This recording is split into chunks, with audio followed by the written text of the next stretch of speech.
So we're going to continue from the previous class. The topic for today's class is Introduction to Phonetics and Phonology. And we'll be continuing from the previous class.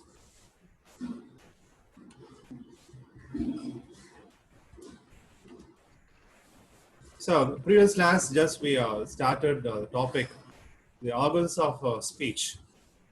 From there, we're going to continue. I think, hope you have understood something about the organs of speech, the speech organs we use to produce sounds.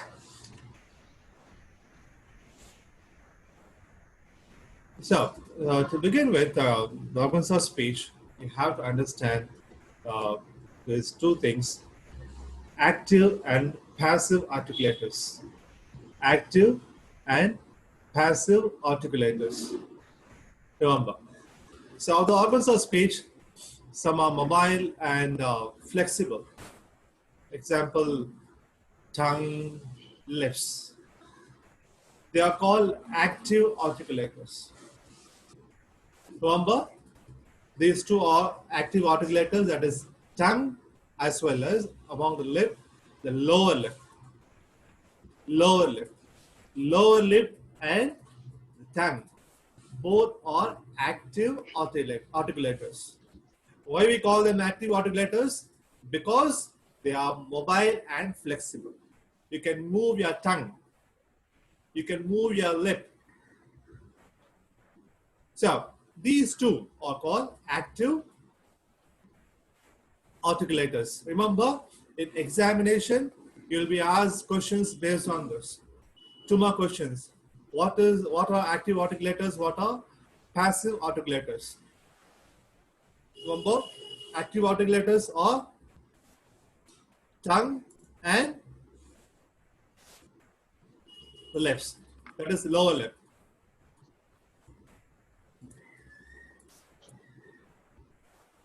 Next. Another thing is passive articulator. Some others do not move but remain rather stationary. It's immobile. For example, Hard palate, teeth ridge. palate, teeth ridge. Yeah. Hard palate.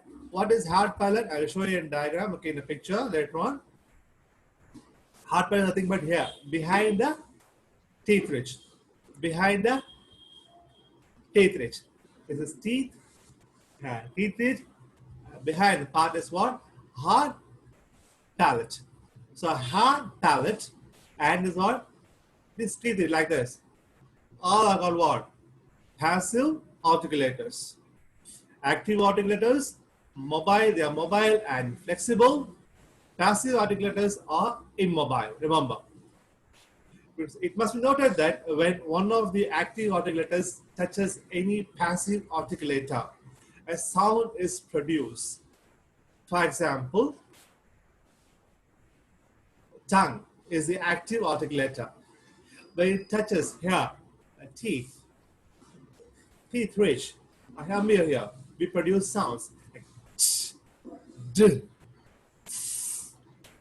So, we produce sounds like this. The place of such a contact is called place of articulation or place of point of articulation. Remember. So, when the active articulator, such as the tongue, touches the passive articulator, a sound is produced. For that, we call the place of articulation or point of articulation. I hope you understood this. Active articulators and passive articulators. These two are very, very, Yes, sir. very important here. Okay, sir.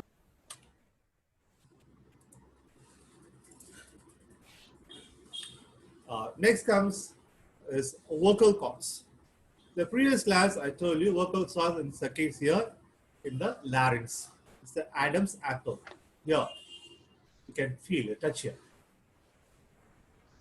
So the vocal cords are small folds of elastic tissues present in the larynx, commonly known as Adam's apple or sound box. Here, elastic tissues present in the larynx. So you produce sounds from here, from the sound box. When they are kept apart, there is an opening created. This position is known as glottis open. So this position of a normal breathing, we produce sounds like this. Certain sounds are produced when the vocal cords are held apart. Such sounds are called voiceless or breath sounds. Remember, when the vocal cords are held apart, those sounds are called voiceless or breath sound. For example, p, p, p, s, s. These sounds, p, s, these sounds are called what? Voiceless or breath sounds.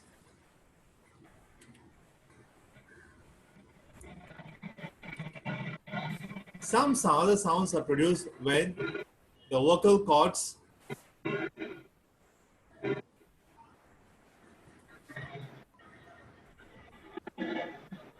some sounds are produced when the vocal cords are held together. This version is known as glottis closed. You saw glottis open, now glottis closed. When air coming from the lungs forces its way through the glottis, it causes some vibration. This vibration or buzzing sound is voice. We saw voiceless, here voice sounds. Some sounds that are produced when the vocal cords are brought together are called voice sounds. Example, z, v, e, etc. As in zoo, wine, and easy. Just keep your fingers here in the Adam's apple. You can find the vibration here. When you pronounce z, there is vibration. When you pronounce there is vibration. When you pronounce e, vowel sound, this vibration. Have you understood? So we call here this voice sounds. Here, when you pronounce p, s, f, you can just touch here, you can feel. Okay, you can feel the sounds here. Keep your fingers, the Adam's apple, you can feel p, s, f. There is no vibration. There is no vibration. So we call them voiceless sounds. When you pronounce these sounds, z, there is vibration. So we call voice, sounds. So a sound may be voiced or voiceless. This can be felt by placing our finger on the Adam's apple while pronouncing a sound. So another test also you can do is to close the ears and see whether a buzzing sound and then another series of sound is here. You just close your ears and you can pronounce. There will be a difference. So voiceless and voice sounds. The former will give a hissing sound. Will be a hissing sound. And later, a buzzing sound when you pronounce zzz, zzz. So that is voice.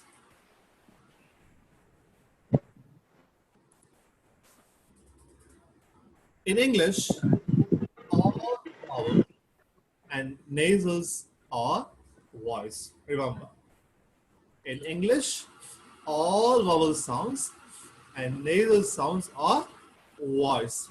That is, there will be vibration. And some consonant of the consonants, some are voice and some are not. You understood, dear? Vowels and nasal sounds are voice.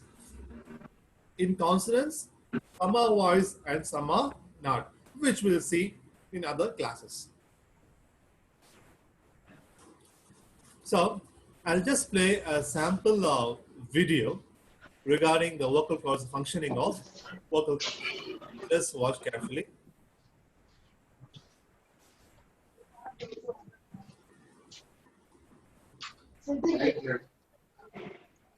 எங்க ஆமா நேத்து எடுத்துட்டு போயிட்டேன் Siddique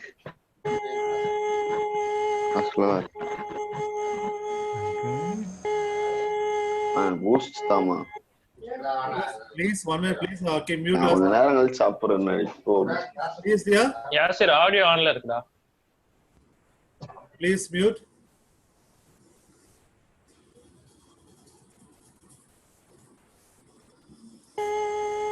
This is the functioning of this vocal cords. Your mouth. See.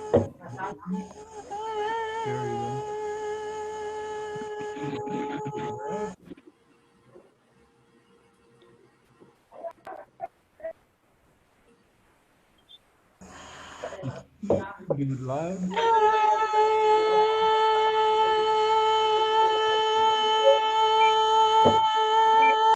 How the vocal cords functions, closes and opens. This is what a sample video I wanted to show. You can watch more in the YouTube. Now, after vocal cords, we should also know about the palate. What is the palate? This is a bony, arch-like structure forming the upper part of the mouth. This is also known as the roof of the mouth. So when you learn phonetics, there and there we learn about a hard palate and soft palate. Wait a minute, okay. Please, friends, please mute yourself. Please mute yourself.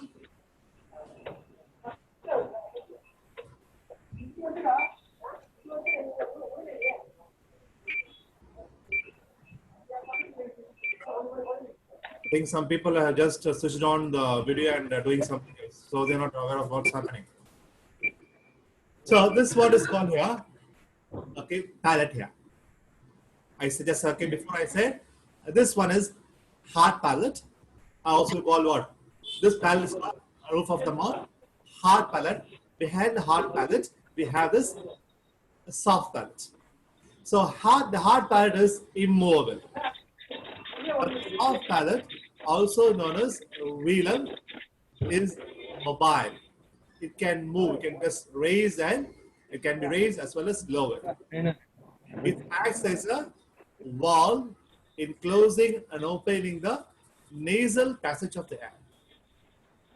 So remember, hard palate, then we have soft palate.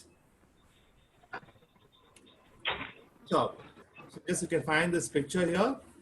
The hard palate is here. The soft palate is here. The hard palate is immobile, is immovable. Soft palate here, you can find it can move, it can be raised as well as lowered.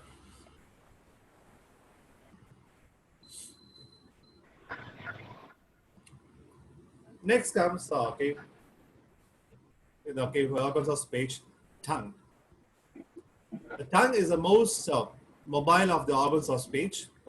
It can move forwards, backwards, upwards, and sideways within the mouth. So it can move anywhere from here to that side.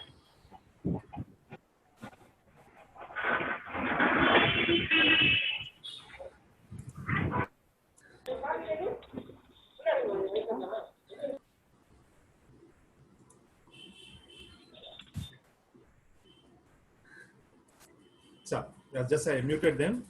The tongue is the most mobile of the organs of speech. It can move forwards, backwards, upwards, sideways within the mouth. It can be made to touch any part of the mouth. From using the tongue, you can touch any part of the mouth. During the production of vowels, the tongue plays a vital role. It is raised towards the palate or lowered, but does not touch any part of the mouth. So remember, in the production of vowels, the tongue plays a vital role. It is raised. Tongue is raised towards the palate or lowered, but does not touch any part of the mouth. You can just try yourself. For example, the word ah, ah, or or, e, o, o.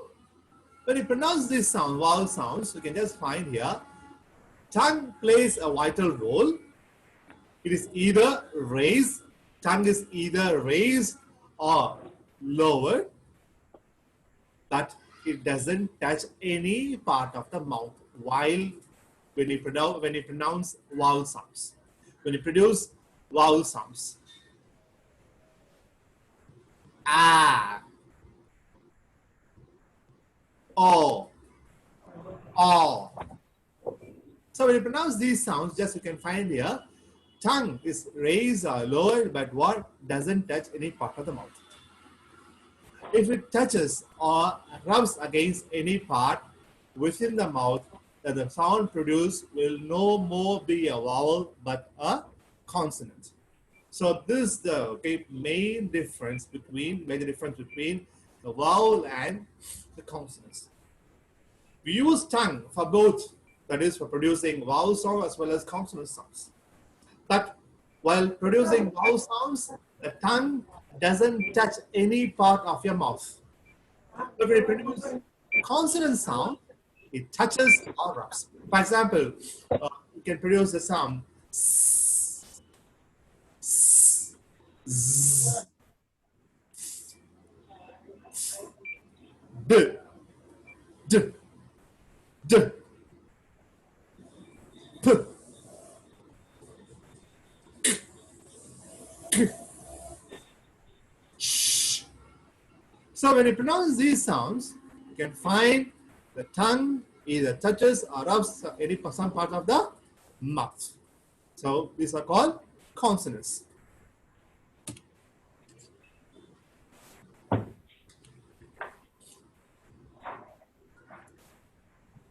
So see here, the picture you can find. The tongue is divided here into three parts here. We call this at the tip of the tongue, this blade of the tongue, front of the tongue, center, back, and this is called root of the tongue. So when you learn vowels, these things are very, very important. You should understand the position of the tongue. We call it the position of the tongue. That is tip of the tongue, blade of the tongue, front, center, back. Because from next class, we're going to start the sounds. You have to remember this thing, very, very important.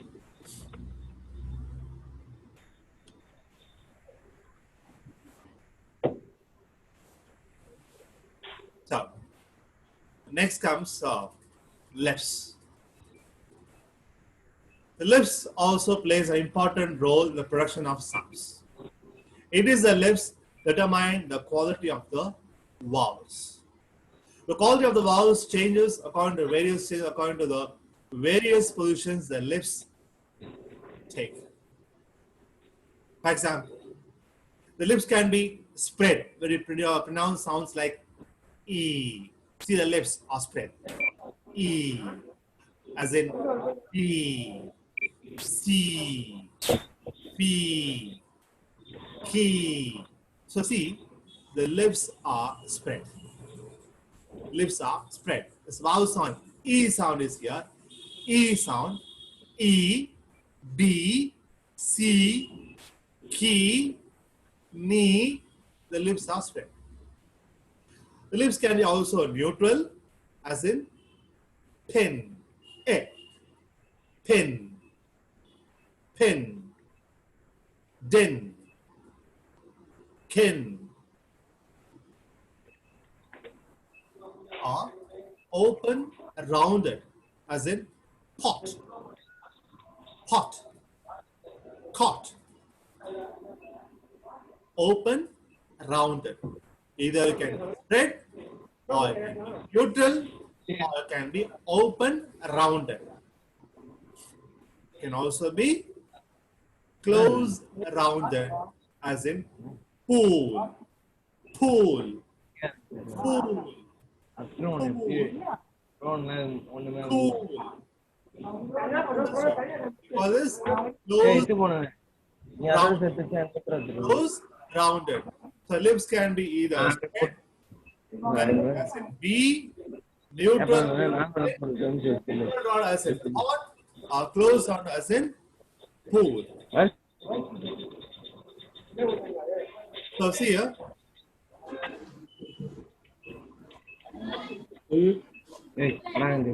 So this okay. From the picture, we understand the position of the tongues here. Rounded, spread, neutral. Rounded, spread, neutral.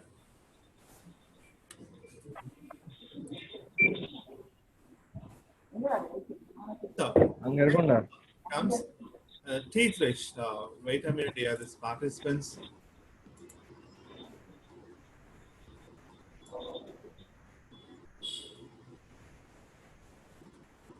Teeth rich. So teeth rich is also known as alveolar ridge. Alveolar ridge. Teeth ridge. This one, behind the teeth. Here. This is also known as alveolar ridge.